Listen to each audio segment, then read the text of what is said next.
I think we are ready to start. Good morning, everyone, and welcome to this workshop 146, Intellectual Property Rights and the Freedom to Share Are the Two Compatible? My name is Luca Belli. I am a PhD candidate at Pantheon State University, Sorbonne University, and I am an ISOC ambassador as well. And I will be the moderator of this workshop. Today we have a group of distinguished panelists that will help us to explore the tension between these two fundamental aspirations of the human beings that are on one hand intellectual property rights, and on the other hand what we have called freedom to share. That is the a technique that we have used to rejuvenate the freedom to receive and impart information. So I will start by introducing my distinguished panelists in alphabetical order.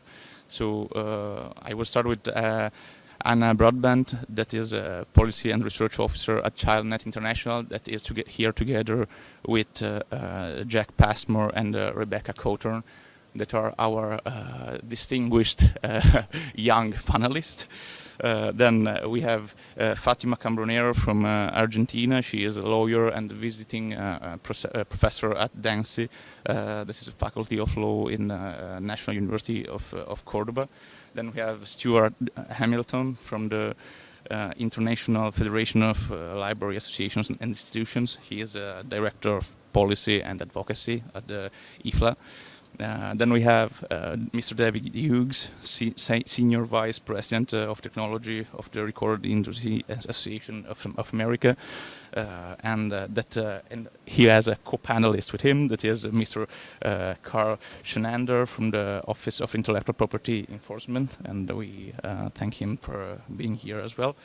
Then we have James Lawson from the Human Rights Center of the Council of Europe. And Marcus Kummer is the Internet Society Vice President for Public Policy, and he is the former executive coordinator of the Secretariat of the IGF. And then we have Paul Machene, web entrepreneur, and he works at the iHub, an open innovation space in Nairobi, Kenya. And last but not least, obviously, we have Maciej Tomaszewski, that is a policy officer at DG Connect at the European Commission, and he works with online content and media freedom and pluralism. So before we start, I will ask Marcus to say a couple of words, because this workshop has been organized by a group of alumni of the ISOC's Next Generation Leader program, and has been mentored by Marcus and by Isaac. So please, Marcus. Yes, thank you, Luca, and good morning. It's a great pleasure to be here, and really our role has been minimal, and the whole effort has been driven by Luca and his colleagues. And I'm also equally happy to see that there are some young people around this table. Digital natives, as some call them. I'm clearly a digital immigrant.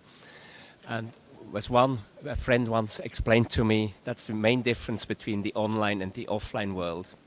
In the offline world, the laws are made by the natives and not by the immigrants, whereas in the online world, the laws are made by the immigrants and not the digital natives. And this is, I think, also a little bit the underlying tension of what we're addressing here. The internet, we often say it is very much a disruptive technology. It disrupts traditional ways of addressing policy issues, traditional modes of governance, but it also challenges existing business models, and in this particular case, the international regime of intellectual property was set up in a different century before the internet existed, and in a century which was very much based on national sovereignty and national borders, and the internet ignores national borders, and this obviously creates some underlying tensions. But back to you, and I look forward to listening to your discussions. Okay, thank you, Marcus. So, first of all, I would like that all the attendees participate actively to this workshop. You have a list of questions that we will cope with during the workshop in front of you on the chairs. So feel free to raise your hand and to jump in if you want to share your standpoint and if you want to contribute to the discussion. The workshop will be articulated in 3 different sections. We will start discussing copyright and privacy and piracy. Sorry. Then we will pass to IPR governance, and we will finish with some alternative models and some suggestions. I would like to start by asking to Rebecca and Jack, our distinguished young panelists, to say a couple of words with regard to the downloading and sharing and their perception of downloading and sharing as something legal or not, because we know that the first step is to understand what is the perception of youngsters with regard to the downloading and sharing practice. So up to you.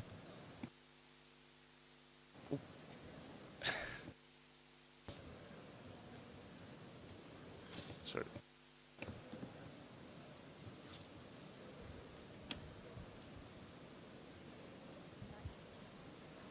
Is this working? Well, we were discussing this earlier, and we were saying that we're aware that downloading and sharing online is illegal. However, there are some blurred boundaries when it comes to the knowledge about it. I mean, many young people don't understand the finer details of copyright when it comes to streaming, using content for personal use on YouTube or YouTube conversion even. We want to know why content is available online for us to use if it is illegal, and why illegal content isn't taken down or strictly moderated on sites such as YouTube and things like that. That's the kind of lines that are blurred for us in our views. Right, thank you. Thank you, Becca. So one of the questions that we were also thinking of was if you have the opportunity to attend some courses, some online safety education courses, because we know that in several countries in Europe online safety is part of the school curricula since some years, and we also have some other examples of this in other countries. So do you attend this kind of courses at school, or is it something that you are not used to do at school?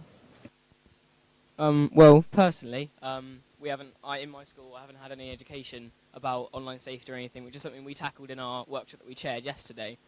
That there is a significant lack of education for young people, especially in England, that's where we're operating from. I don't know about Becca. I think blocking most things in. Okay. Yeah. So basically, there's I think that there needs to be more education, because something that was mentioned the other week is that schools are becoming paperless. So everything's being accessed via tablets and computers and things like that. So I think young people need to be educated a little more than what is happening now, but also to have that education, teachers need to know about it more than I think is happening at the moment. Thank you. And we know that ISOC has recently released an interesting paper on children and the internet.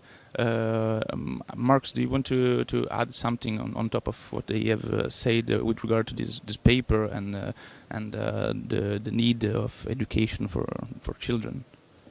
Well, thank you for giving me this opportunity for a commercial.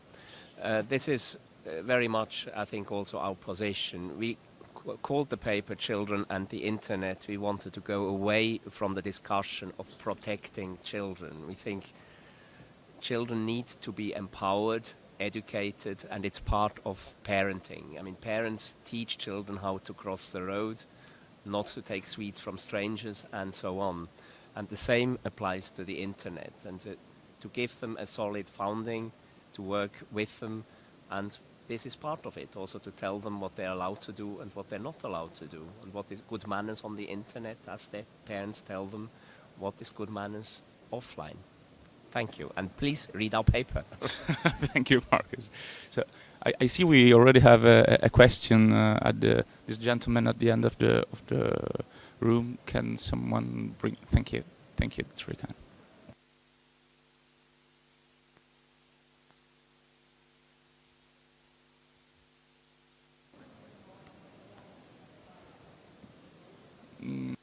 We cannot hear you.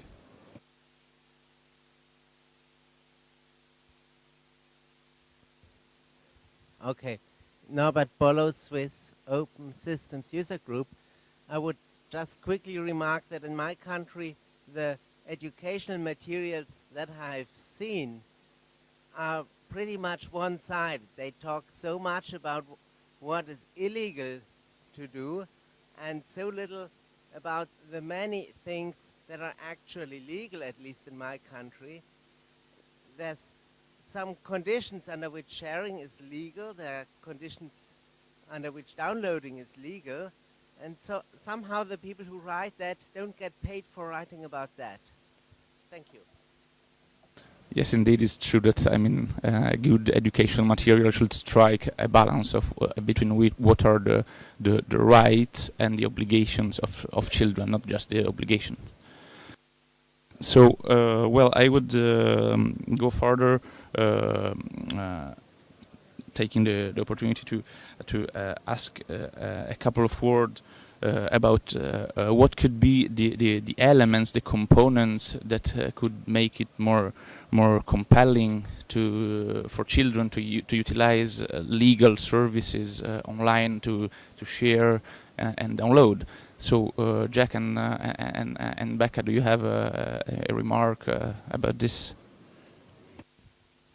Well, we were thinking that something needs to come with, if you're downloading an album, say, something needs to come with it for a young person to want to buy it, to be motivated by it. I mean, if it's just the same bog standard album that you're going to get, or movie, or anything like that you're going to get anywhere else, then young people don't see the need. They think, oh, okay, well, if I buy this, it's the same as me illegally downloading it. I won't get anything extra from buying it, so how will it benefit me? I think that's a youth view that seems to be quite popular in our country, at least. Like, if a poster comes with an album, people go, oh, I'm going to go buy the album because I get this free with it. Whereas if they don't, they think, oh, well, I'm not going to get anything. It's not going to benefit me that much, so why would I need to do it? We also were discussing sort of, I know it's a little bit unreasonable, but things, I think a service would need to be free or very close to free, because we can access these things, albeit illegal. We can access them free from other places, so it's not going to be very compelling if you're going to offer something with payment where you can. Well, it's just going to convince young people to go and download the album or music or content elsewhere. Thank you. So now I would like to focus on some other kind of potential pirates. So I would like to ask to Stuart to tell a couple of words about the fact that librarians usually have to cope with some difficulties in the copyright framework to understand which are the limitations and exceptions that they can exploit to fulfill their role in the public interest of spreading knowledge and the access to information. Thank you, Luca. So a quick word, I guess, about why the librarians have ended up in the copyright and piracy section. I've been to a few panels where librarians have been introduced as the original pirates, the groups of people that wanted to share knowledge and to make it available. And I guess, that is our raison d'etre. That's what we want to do. And you would think that digital technology and all of the new services that we have make our lives easier and make our services more attractive. And yes, that is indeed true. But we're also finding that we have a major problem. More and more, as I think Jack mentioned, our education systems are going to be paperless. People are going to be interacting with digital forms of information online, and libraries need to step up and have our services available. All of us here know that when we're talking about piracy and sharing music, that the internet has no borders. We're really talking about a system that doesn't respect national borders anymore. And the problem we have is that the copyright systems that libraries operate in are very much hedged to the analog world, very much designed for where we still have national jurisdictions for copyright, and they're really not being updated to reflect our new interaction with digital information. Libraries rely on exceptions to copyright to be able to provide our information to users. That enables us to do all sorts of things, including make backup copies of old books that are decaying and tattered, lend books to users, shift books between one library to another.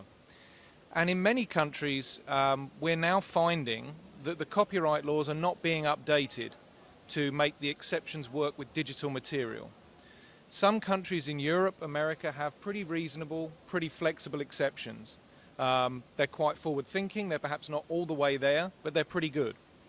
But a WIPO study in 2008 showed that actually, if you take the world as a whole, our colleagues in Latin America, in Africa, and in parts of Asia really don't have any legal certainty, don't have any flexibility when it comes to being able to preserve material. And this is mankind's cultural heritage that we're talking about. And we all know how quickly actually digital information breaks down. We all know how important it is to format shift. If you can imagine that task of transferring your VHS video collection at home over to digital, I'm sure we've all been there. We have to do that for national culture. And we don't have the legal certainty needed. So actually we don't believe that the current copyright system is ready to help libraries offer better services to tomorrow's students and tomorrow's researchers.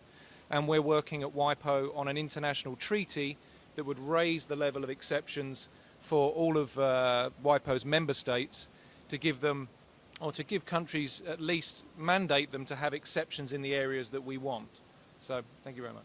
Thank you, Stuart. So, I mean, I think that we are moving into the direction of an understanding of a need of rejuvenation for the classic copyright frameworks in order to fit in the online sharing environment. And sorry, I see that I have a very brief question for Stuart. So, the uncertainty, do you feel that for the library community that that's a theoretical uncertainty? Because in my experience, at least in the music business, I don't know of a single time we've ever, litigated against a library or anything. Unfortunately, it's not theoretical, and I will give you the example of a fairly specific library issue called Orphan Works, which is when libraries seeking to digitize their collections, it's okay if the works are out of copyright. We can go ahead and we can do that. What tends to happen, though, if we have works still in copyright that we want to digitize and make available, and of course copyright term extension has just got longer and longer over the last 50 or so years, we need to track down the people who hold the rights to every single work. And that takes a huge amount of time and a huge amount of money, and it means that, well, libraries, as many of you will know, do not have the deepest pockets. So we're seeking a solution that enables us to do this. We leave ourselves in very uncertain legal territory if we go ahead and digitize somebody's work without taking their permission. So I think I'll leave it at that one, but I can give you some more. So thank you, Stuart, and thank you, David. So, well, I would like to move further and to enter in the second section on IPR governance, and to speak a little bit about how to rejuvenate copyright, how to make copyright fit into the digital ecosystem. And so during the last year we had this lot of controversial proposals, both national pieces of legislations like SOPA, PIPA, and international agreements like ACTA. And so the first question to try to understand the framework is, have this policy designer, while they were elaborating this pieces of legislation, have they undertaken a multi-stakeholder approach to elaborate them? And I would like to ask this question first to Oksana and then to Mr. Schnander. Okay, so the brief answer is no, but let me just expand a little bit on that. We have seen this series of legislative proposals that have been highly debated this year, in which basically, in some cases we found out about them by WikiLeaks. In some other cases, we found out more about them by people going out in the street or initiating the first online strike.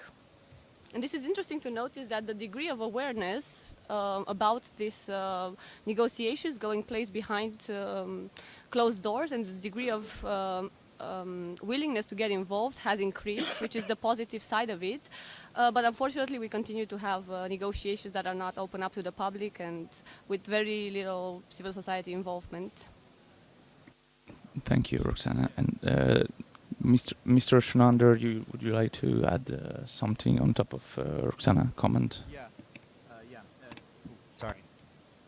Yeah. Can you hear me? Yes. Yeah. My name is Carl Schonander. I work for the State Department's Office of Intellectual Property Enforcement. But I'd like to emphasize that, I'm a U.S. diplomat. I represent the United States, so I represent the totality of American interests overseas. And so Secretary Clinton, for instance, has delivered several speeches on internet freedom, in which she's talked about the importance of internet freedom, but the need that they're fully consistent with protection of intellectual property rights online, and with privacy and cybersecurity and all the other things we want to do. Last year, Assistant Secretary Posner, who's our Assistant Secretary for Democracy, Labor, and Human Rights, attended the Nairobi IGF, and he delivered some very eloquent remarks, on the same along the same lines. I think one of the speakers here, I think Marcus, talked about IPR being in tension, I think, quote unquote, with the internet. I prefer to say IPR, it's a challenge. President Obama appointed Victoria Espinel to be his intellectual property enforcement coordinator. And there's a reason she has that title. She's called Intellectual Property Enforcement Coordinator, Enforcement Coordinator. We believe that although the internet is without borders, most countries in the world have assumed international commitments through their World Trade Organization commitments, through their TRIPS obligations. They have committed themselves to effective enforcement of intellectual property rights, including effective enforcement of IPR online. Now, we don't take a position as to how countries should do that. I mean, the United States doesn't opine on how this should be done necessarily. We, for example, one of the things that the enforcement coordinator has done is tried to encourage what we call voluntary best practices in the United States, which involve the private sector. So there's something called the Center for Copyright Information, which will send alerts to internet subscribers. We think this will have a very important educational impact, including hopefully for young people. In the interests of time, I think I'll just make one more point, because this is very important. This is the whole multi-stakeholder approach thing. The United States is fully committed to that.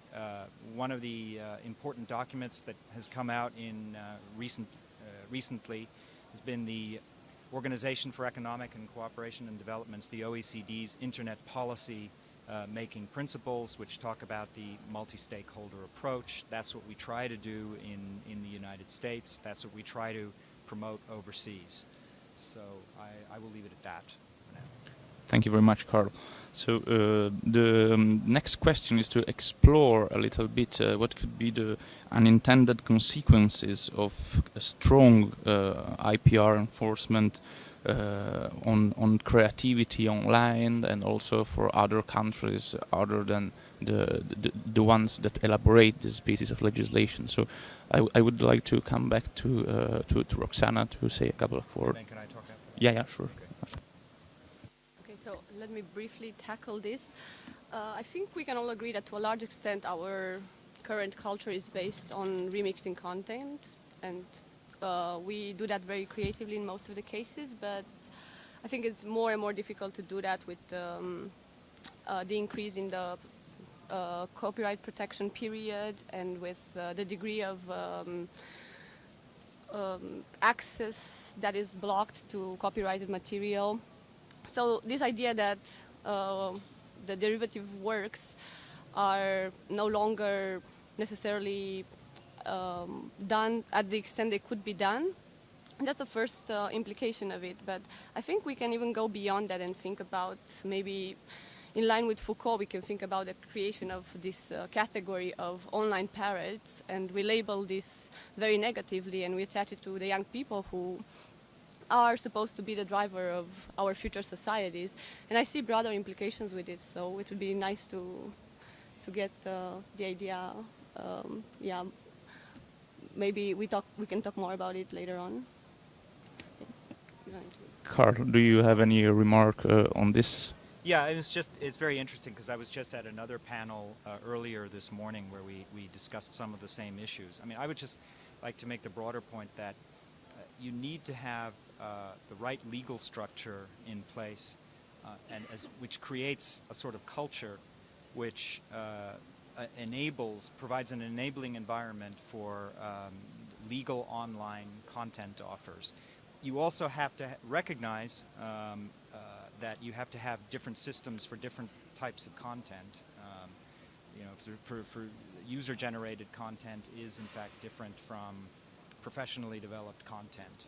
So I think there needs to be different models for that. But there does need to be an adequate legal infrastructure. As I said, the United States doesn't take a position as to what the details of that legal infrastructure should be, but we do think there needs to be an adequate infrastructure. Thanks. Thanks, Carl. So we will, I would like to come to Paul Machene and then maybe after also to hear on this side a lot of questions to know which kind of consequences this strong enforcement could have on developing countries. Okay, thank you, Luca. Let's look at the ACTA treaty, the multilateral treaty that was rejected in the EU.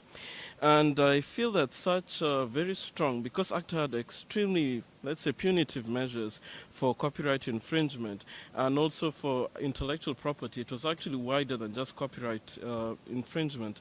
You find that even, let's say, generic drugs themselves, making of generic drugs could actually be, can I say, penalized, and it also could have affected even open source software. So we find that some of these treaties do have detrimental consequences in developing countries, because one of the problems we have in developing countries is that the ownership of perhaps intellectual property, most of it is owned in the Western Hemisphere or in the developed world, and you find that most people rely on very cheap and very free, almost free alternatives in order to actually get along. So you find that, for example, as an entrepreneur, I usually use a lot of open source software. I cannot afford maybe the costly licenses that perhaps proprietary software comes with. And you may find that a good number of people in sub-Saharan Africa who have HIV, they actually require generic drugs. They may not be able to buy maybe designer drugs straight from the firms in the West. So you may find that treaties like this may actually come in and affect this and people may actually find the consequences detrimental. Thanks. Thank you very much, Paul. I see that there are some questions over here. Yeah, so maybe James Lawson. Yeah, James, thank you. Yeah, of course, in the Council of Europe, we look at these things from a human rights perspective, and things like cutting off access to the internet can have serious repercussions for enjoyment of human rights. The internet is used as a means of expressing oneself. That means the freedom to receive and impart information, and that includes cultural information, regardless of frontiers. So if you're cut off the internet, you have some serious limitations to that. Of course, something like freedom of expression is not limitless. And one of the reasons why freedom of expression may be limited is to protect the rights of others. And of course, there is a right to property, which covers intellectual property, which is there. So we have to balance these two apparently conflicting rights. And coming back to the issue of ACTA, I think what many people are saying is that the lack of transparency, or apparent lack of transparency, in the negotiations leading up to that, was felt very much to be the detriment of the end user, to their freedom of expression, to their freedom of association, because sharing online is an element of association. And so we think that in the Council of Europe that a multi-stakeholder approach to governance, which means involving all the actors, and I'm very happy to see young people here on the podium, having this multi-stakeholder approach to policy development from the very early stages, bringing in governments, international organizations, the rights holders and the users is an essential part of that. So yeah, there are serious consequences when enforcement is carried out with a heavy, hard-hitting hammer. Thank you for this comment. I see Stuart has a comment as well. I'll just be quick because I think that was excellently put and I can't really add to that. I did want to return to something that Carl said about the multi-stakeholder approach of the US, and we've been lucky at WIPO to completely benefit from the outreach that the US delegation has had on the library issues, and we've really enjoyed the fact that we're consulted as an NGO and we can actually have input into the process. With something like ACTA and with the Trans-Pacific Partnership Agreement, though, intellectual property issues have been taken out of that multi-stakeholder arena and taken somewhere else entirely, where it's been extremely difficult for civil society and NGOs to have any input, as was mentioned over here. So I was wondering, with the United States' commitment to the multi-stakeholder approach, and you seem to be very clear on that, why is the public perception almost something completely different in the case of ACTA and the TPP? Because certainly civil society feels that they've had absolutely no input into the negotiations for those agreements. Well, I should say at the outset that I'm not personally involved in those particular negotiations. It's puzzling to me because I do know colleagues who, for example, were at Leesburg, which is where the last Trans-Pacific Partnership negotiations took place. Well, that's what I can comment on. You know, there were, I think, 87 NGOs present there or something like that. So it was a heavy NGO presence there. But I think, you know, one thing, and I would like to say one thing about the multi-stakeholder approach, and that is the United States is firmly committed to the multi-stakeholder approach when it comes to internet governance and everything related to internet governance. And I would say it's sort of an extension as to how we try to do policy in the United States and how, you know, democratic countries all over the world try to do policy all over the United States. You know, you hold hearings when you're considering legislation, you collect, you know, information from different interest groups and interested parties. But at the end of the day, a multi-stakeholder approach doesn't necessarily mean you agree with everybody, but you listen to everybody and you listen to everybody's concerns. And so, you know, access to the information and ability to provide input doesn't necessarily mean that everybody's opinion is going to be, you know, taken. It will be taken into account, but you won't necessarily accept that person's or organization's opinion. And there may be a misunderstanding in that regard.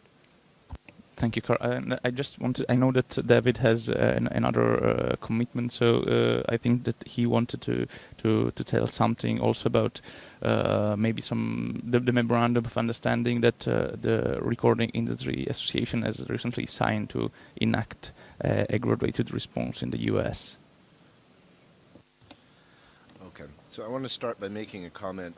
I love Marcus's term, digital immigrant. I'm trying to think what I am. I decided I'm a digital settler. I helped create the infrastructure that these young people grew up with. So I was there from the beginning, but I didn't grow up with it. I wanted to make one high-level comment. The title for our session was IPRs and Freedom to Share. And one thing I think we missed from the agenda, I'm just going to touch on, is ideas like Creative Commons. I personally am a very big fan of Creative Commons. We use it for our technical standards, but sometimes things like Creative Commons don't go far enough to empower the professional content creators who depend on the revenue for their livelihood. And this is sort of the, if you follow me around to any of the other sessions, you'll hear me say the same thing everywhere, is that I'm very happy to talk about reforming copyright, and there are certain issues that I personally believe, like extension of term and so on, that need to be revisited, and clarification for libraries and so on. But there's an underlying issue here about how, if we're going to have a multi-stakeholder approach, how do we work together to do that? And I think the approach that my industry has tried to take, and it sounds as the U.S. government endorses, is to really try to get voluntary best practices and so on. So the most recent development in the United States was over the past 4.5 years. The entertainment industry has been negotiating with the internet service providers and some of their related business partners, and came up with what we're calling the copyright alert system. Some people will call it the 6 strikes system. It is not strikes, because in a strike system you actually get put out of the game, at least in baseball.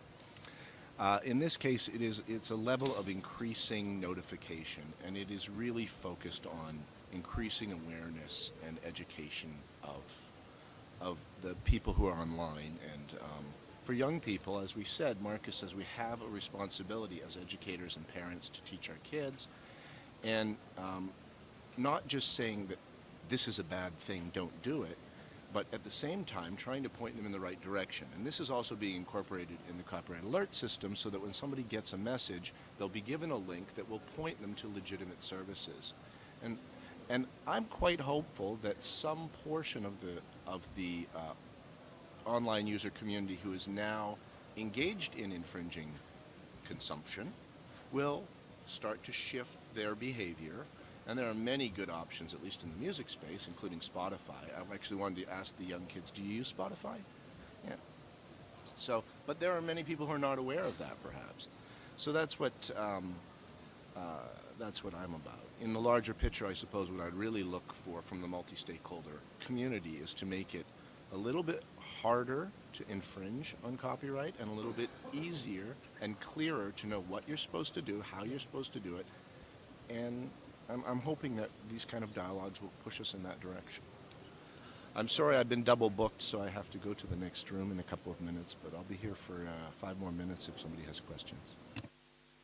Thanks a lot, David. And I think there was Marcus that wanted to provide a comment on top of this. Yes, on ACTA and TPP.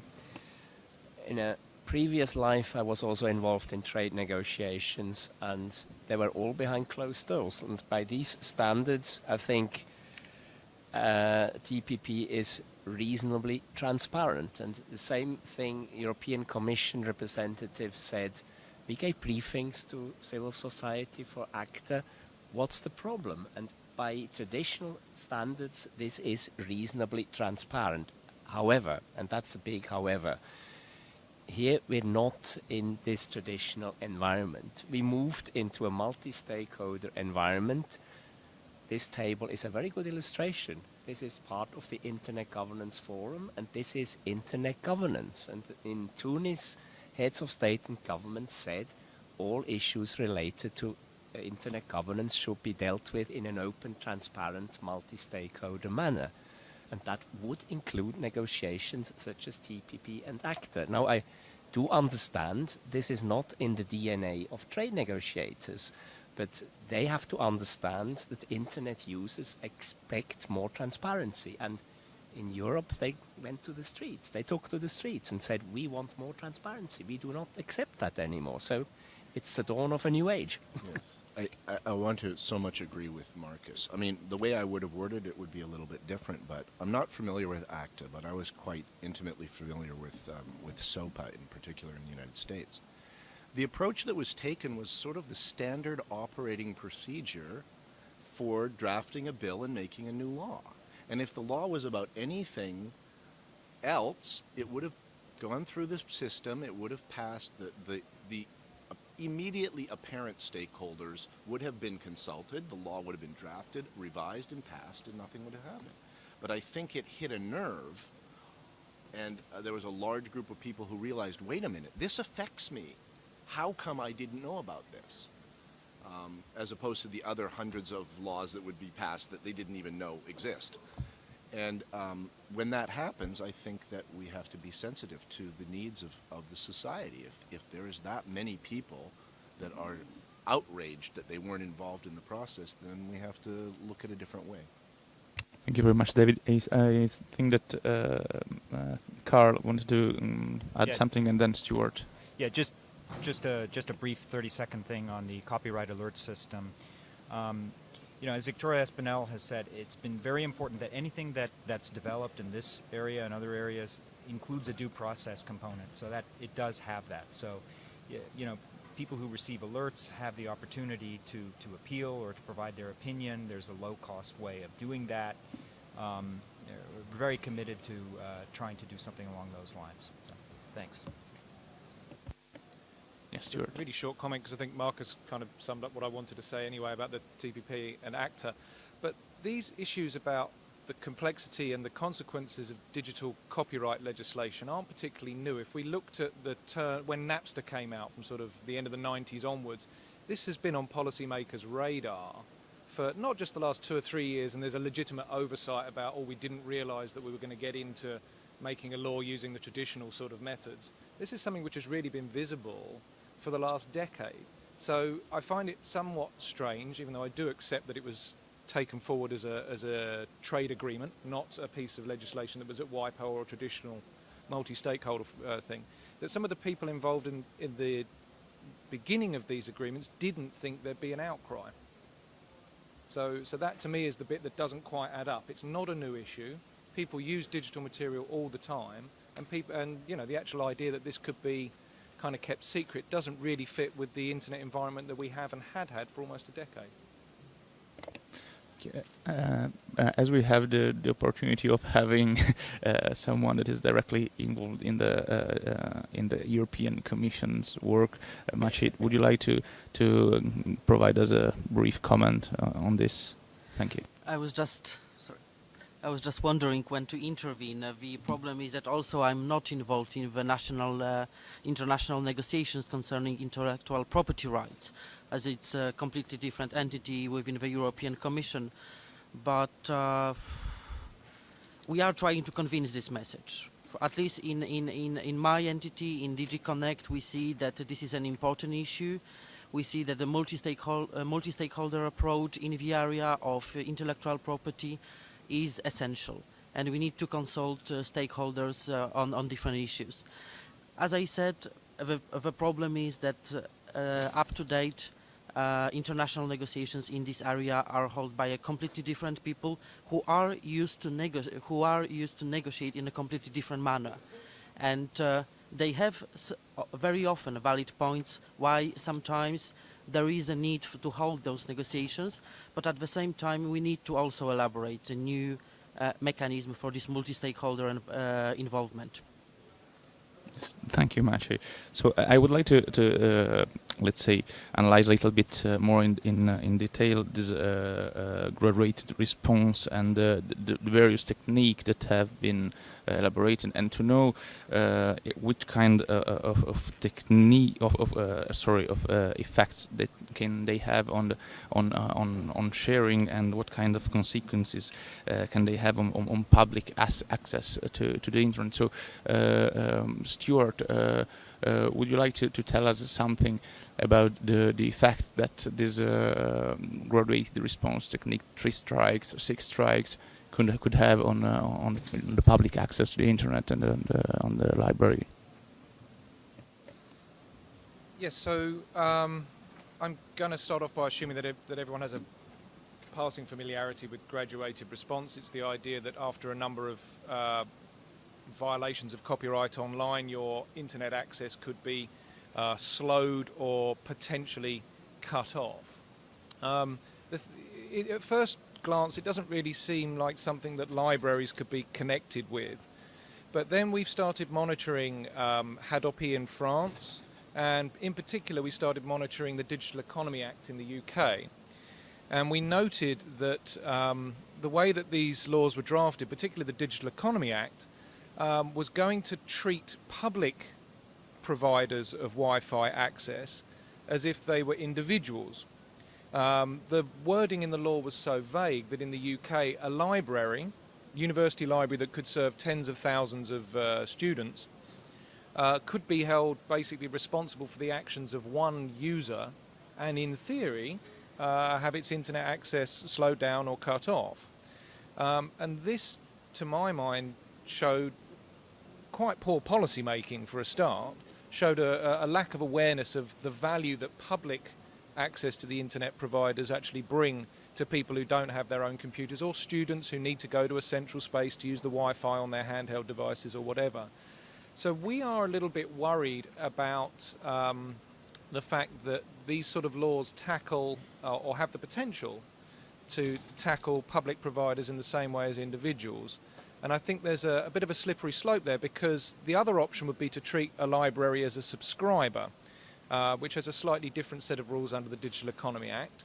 But that would mean we would then need to monitor our networks, install expensive equipment, and actually monitor the actions of our users and effectively become copyright police. And librarians kind of hold these Article 19, freedom of expression, privacy, we hold these things very, very dear. So the actual idea that we'd be spying on our users in order to prevent copyright infringement is something that we really want to steer clear of. So there's some consequences there which we're very worried about. Although I should point out that the Digital Economy Act is having so many problems in the UK, even getting to the point where it's actually going to get rolled out, that we may miss the bus, but we'll see. So yes, and this is really difficult to understand whether this kind of graduated response is an efficient technique or not.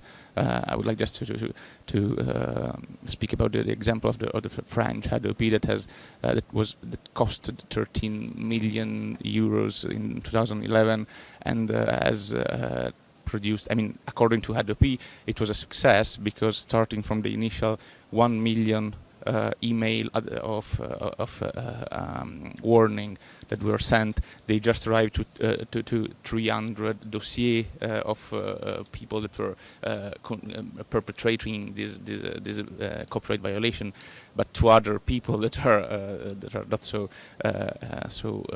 involved in Adobe, that looks like a huge defeat, because they realize that Adobe, although she can send the first million of first emails, cannot keep on tracking this million of people, because there are some privacy issues that are raised. So actually it should be particularly lucky to identify thrice the same person, the same internet user violating copyright. So it's kind of tricky issue to know if it is really efficient or not. And let's not forget that a lot of these things are done on IP addresses, and there's a lot of legal uncertainty about whether you can tie an IP address to a specific individual. So that's another area which is particularly great. So, well, I would like to spend this. There is a question. Yeah, 2 questions from the floor. So, could someone kindly bring the mic to the end of the room? Thank you. Yeah. Yeah.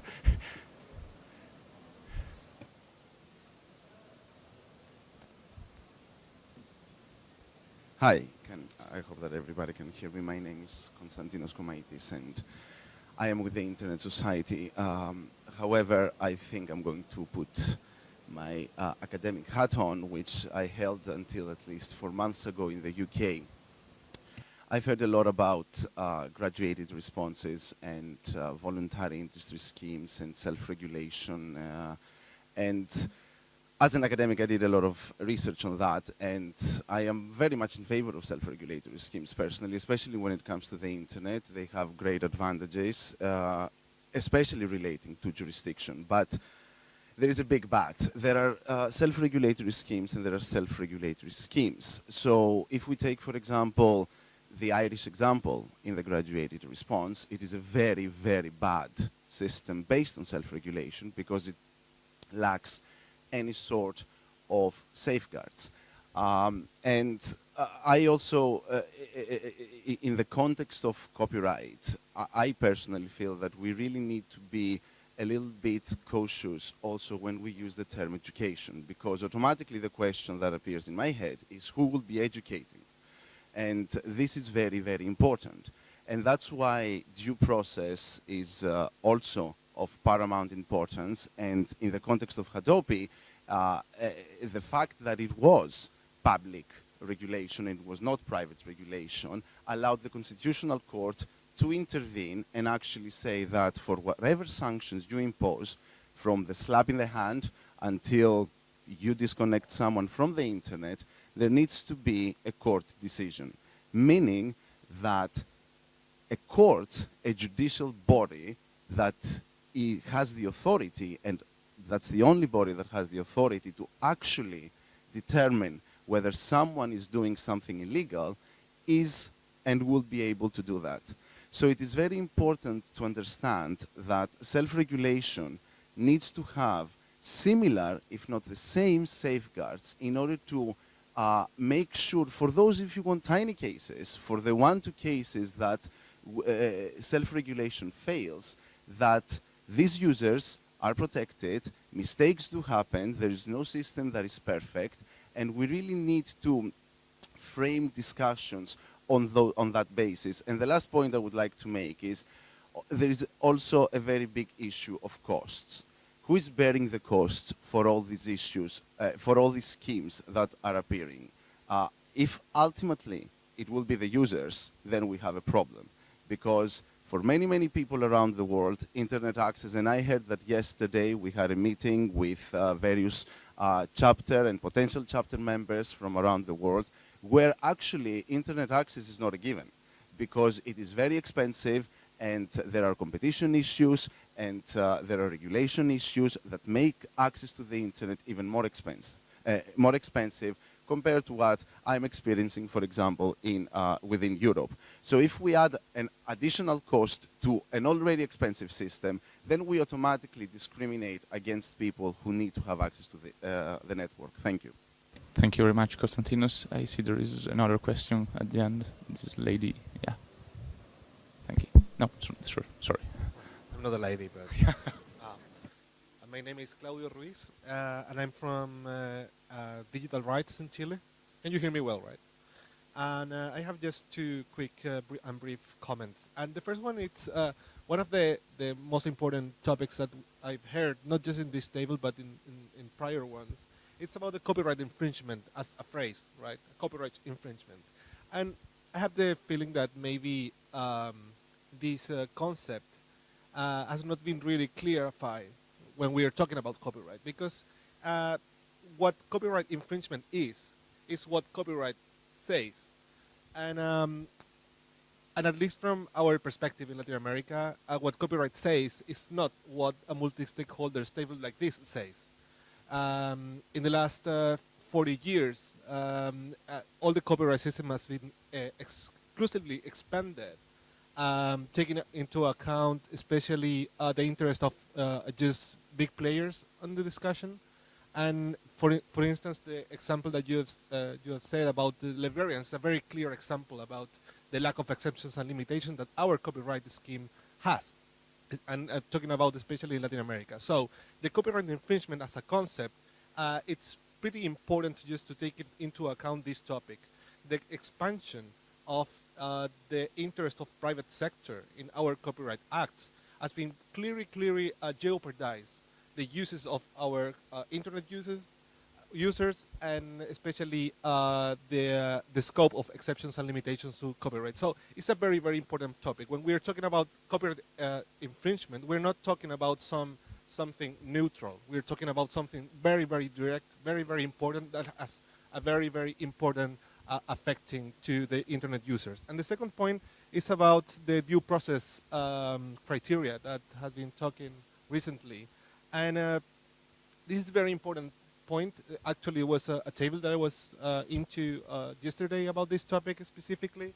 And the due process of law as a criteria, I would say, has been a very, very important concept to just, has been exclusively jeopardized also because of international treaties in the last years.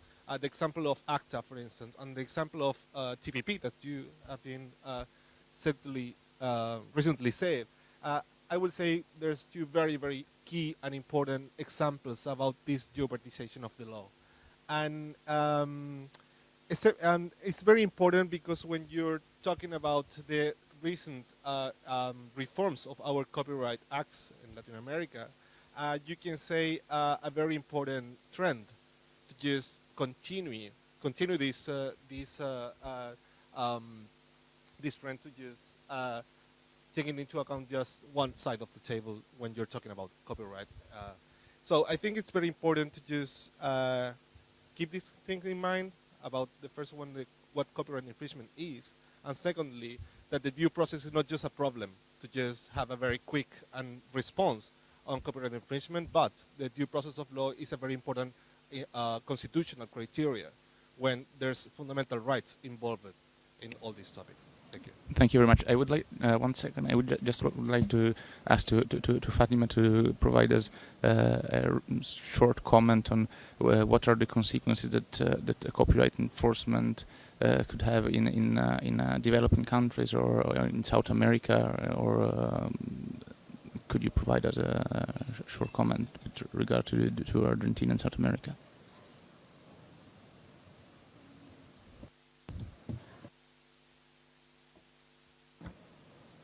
Can you hear me? The situation is similar that Claudio said. Argentina is neighbor to Chile, and the infringement violation of copyright is not adequate to the reality in our country, because we have all legislation that is not adequate to the new reality to the rights in the environment, digital environment. Okay. I think there was another gentleman that wanted to add a comment on top of it.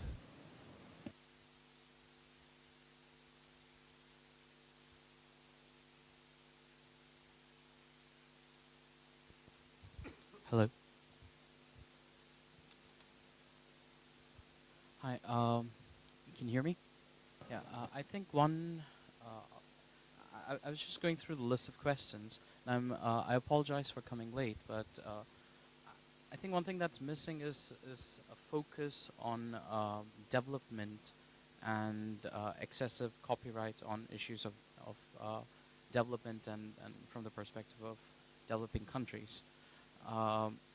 The best report I've seen on piracy, period, is this report called Media Piracy in Emerging Economies that SSRC has brought out a couple of years ago. That looks at South Africa, Russia, Brazil, Mexico, Bolivia, and India. It looks at a wide variety of questions, including the role that piracy plays in cultural markets and larger media ecosystems, what consumer demands drive piracy, how much piracy there is, what the losses are, how effective enforcement is as a mechanism of combating piracy, how different kinds of piracy differ. And this, I think, is particularly useful for what I heard being discussed, how important education is as an anti-piracy strategy and what role organized crime, etc. play. Now, they found that enforcement has almost no effect on piracy in any of these countries. Increase in enforcement drives, periodic raids, etc. doesn't have an effect at all. Increase in education, you would think is a better strategy, and they found that even that has almost no effect whatsoever. What did have an effect on piracy is cheaper availability of non-pirated material. And that, for some reason, is something that's completely missing from the dialogue, really. And because to me, it really seems to be about creative people and the pirates. Okay, and what about people who aren't pirates but perhaps are forced to be pirates just because they can't otherwise be included in the cultural economy. And they're completely missing from the dialogue, and I wish that they were included in the dialogue again. Yes, I think there was a comment from Maciej and then a question at the end of the room.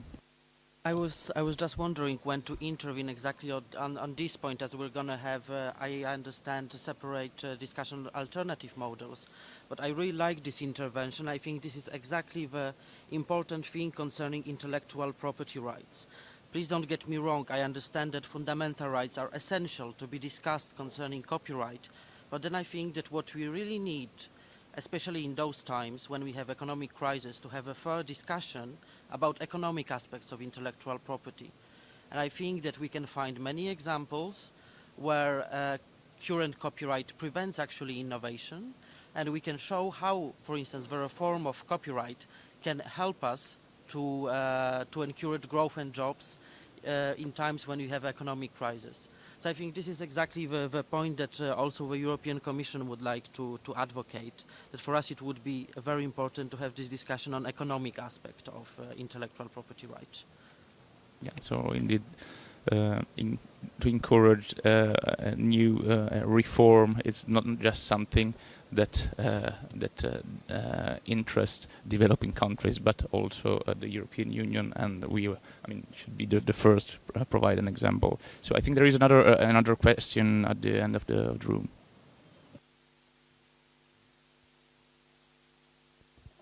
No? Yeah, okay.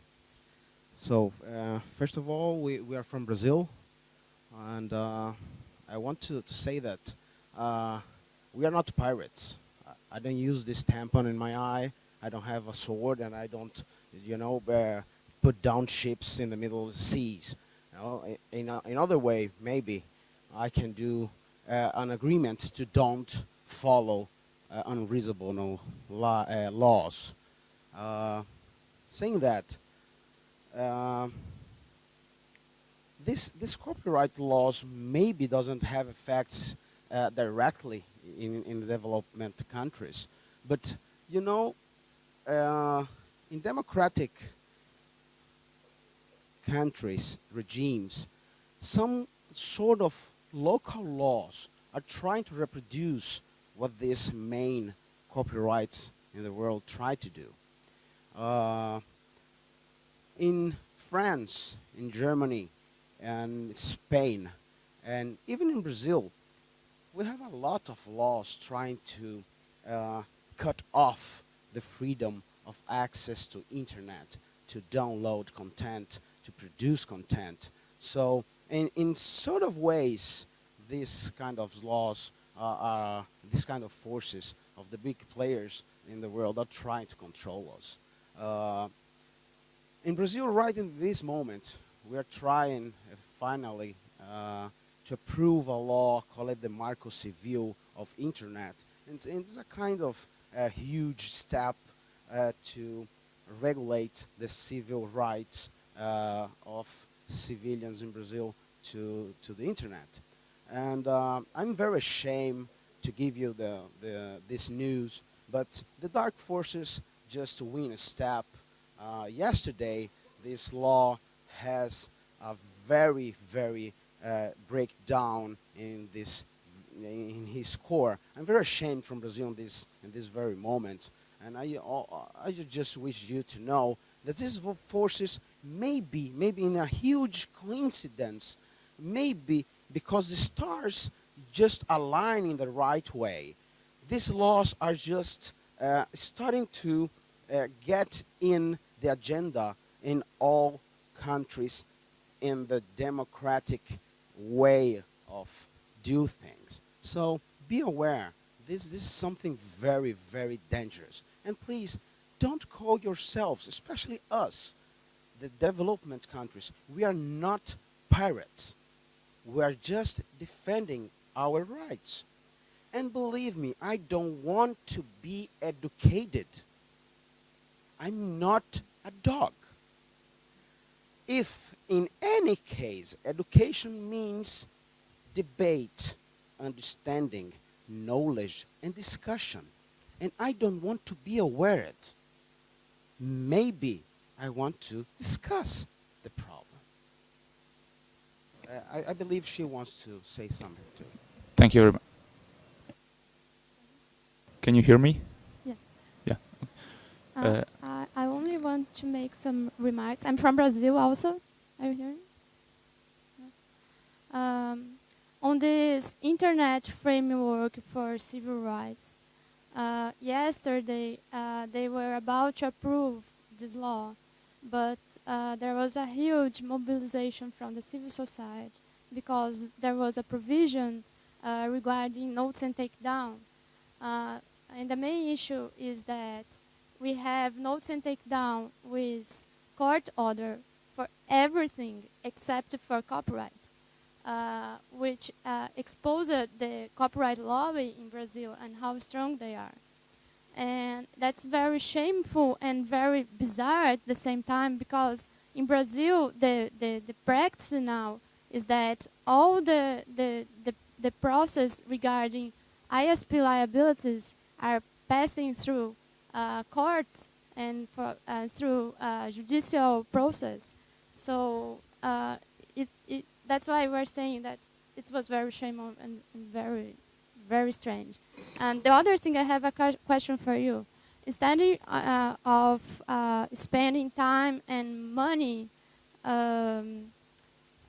discussing copyright law enforcement, why not we come up with some new models that we have around the world, such as the legalization of the peer-to-peer and file sharing? I mean, you have like 5 or 6 models around the world right now, and we are discussing one in Brazil. So since we are going to have a reform the copyright law, we are going to propose the file sharing legalization. I think that this could be a good solution for this problem. Thank you very much. That was indeed a really interesting comment.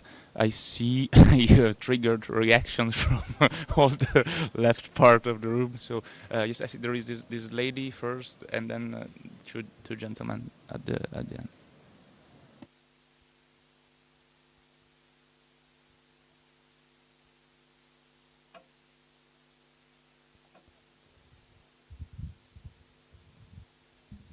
Well, I confess I have been in lawmaking process for 40 years, making laws. So not a politician, but as a writer of the laws. And it sounds to me with the internet the same situation with the pirates and with if you are a thief or not. Is it criminal? Are you a criminal or not?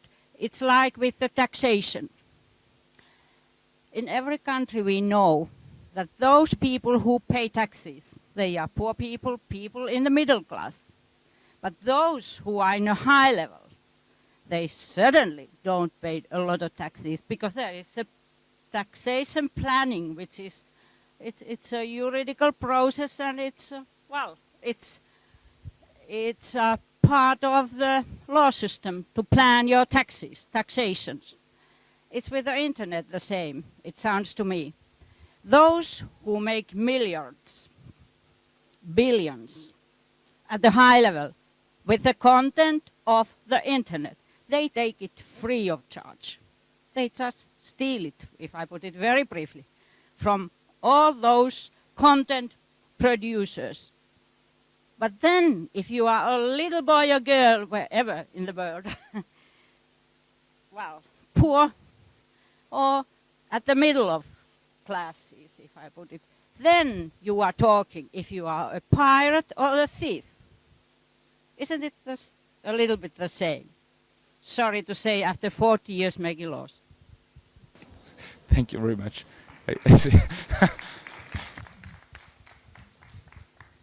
Hi, my name is John Laprise. I'm a professor at Northwestern University in Qatar. In that capacity, I have experienced both from the library perspective as well as the student perspective issues relating to copyright. Plus, I span 2 different countries because I'm from Northwestern University more properly, so we operate under U.S. law, but we also have to respect local laws as well. Copyright as a whole it's just sort of a mess. It's really, really difficult to deal with on a whole lot of levels. Northwestern in Qatar teaches, among other things, film studies, screening films for students, distributing content for students to be able to see those films, really, really difficult. Our library spends an inordinate amount of time trying to figure out the legal implications and the legal requirements that they can use to distribute content. Content distributors, especially for ebooks, which we would love to use more often, content distributors are now putting requirements on how many copies and how often you can lend electronic content. The other thing which has not risen really in this conversation so much is that e-content, for the most part, you're not actually purchasing content. You are licensing content. You're leasing content for an indeterminate period of time, and that can be revoked at any time if the actual right holder loses the right. This happened a number of times with various Amazon things. So we're not even talking about purchasing actual physical goods or even purchasing electronic goods. We're just given permission to view those for a short period of time or for an extended period of time. In talking with my students, they have no problems file sharing and downloading or quote-unquote pirating, because getting access to content through legal ways is difficult, onerous, if not impossible. Some of the work we do as faculty requires us to get content that's no longer publicly available. Movies that are out of print that studios are not producing anymore.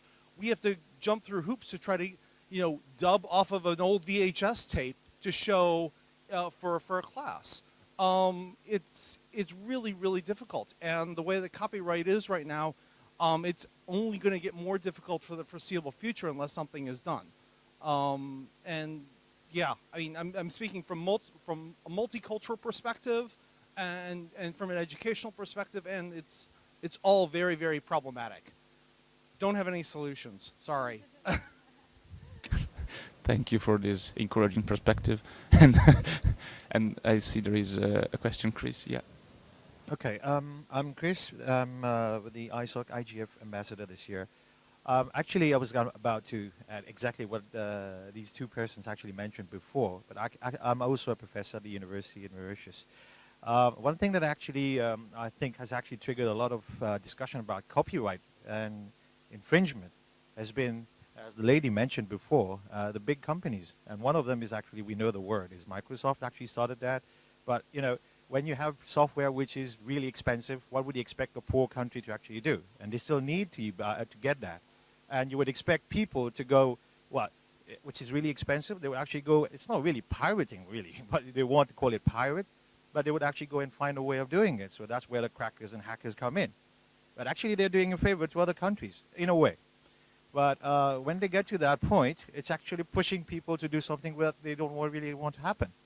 But that's actually happening. But they can't really complain because they're actually marketing their products as well. But we've seen the same thing happening with some other African countries where they get in, they give the software for free, and then after a year they say, well, come and pay. If you don't pay, you don't get it anymore. So come and buy it. But on the other end, I've seen other models that seems to be working. I'm not going to say that I'm an Apple fan completely, but they've got a nice model which I think, well, if you look at the metrics these days, a lot of people are actually buying from iTunes. And if you look at the prices they're practicing, a lot of people are actually buying. In early days, people were actually pirating that as well. Now, if you look at statistics, people are actually buying a lot from the iTunes store. If you look at the price, I mean, less than $1, people seem to think that it's cheap. It's okay. At least people are doing it. So what my point was here is if we look at the economic model from the other way around, it would probably help diminishing on the copyright and IPR infringements. That's what I had to say. Thank you very much, Chris. I see there is another comment. There is a lady in the corner.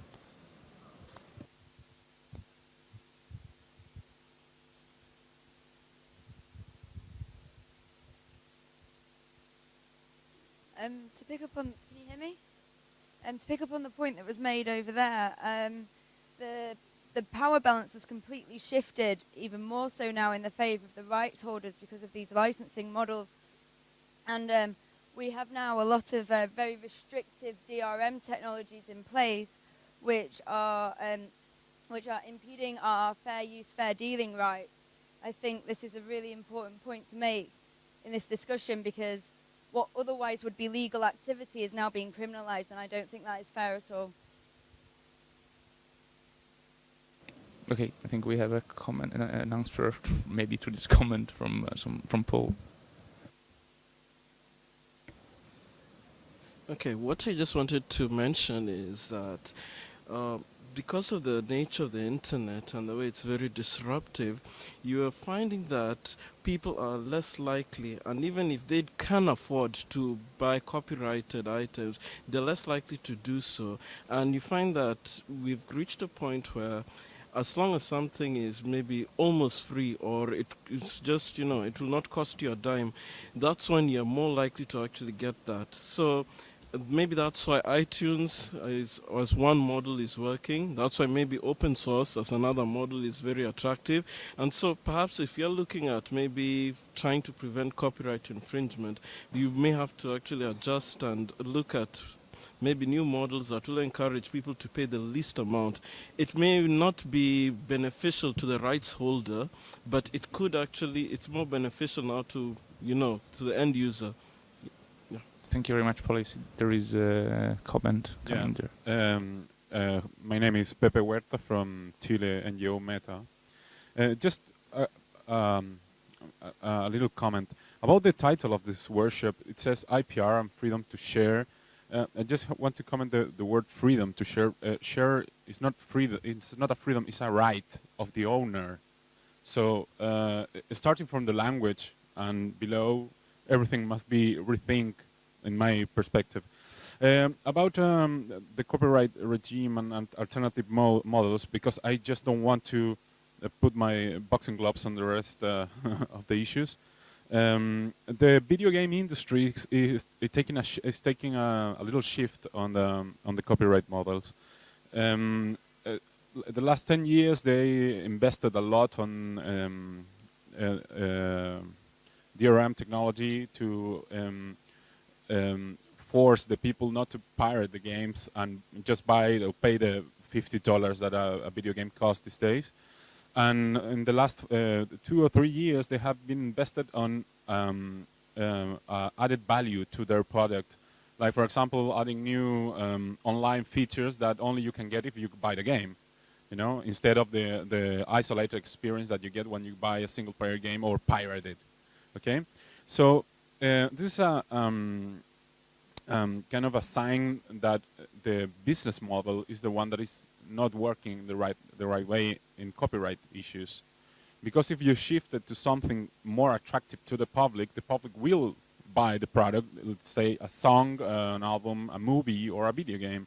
So the idea that I have in the back of the head is that the copyright industry is just another industry that is not willing to change, and they can smell the death of the old model when you see the amount of money they are spending on Congress lobby, advertising campaign, pointing people like pirates and stuff like that. So that's the reflection I want to leave in the table. Thank you.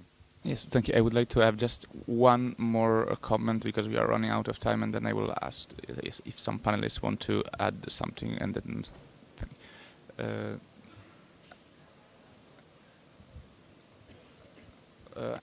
Well, and Henriette maybe was I think she was for. Thanks. Yeah. Sorry about that. Henriette Esteros in APC. Just to well, firstly, just to respond to the comment on digital rights management.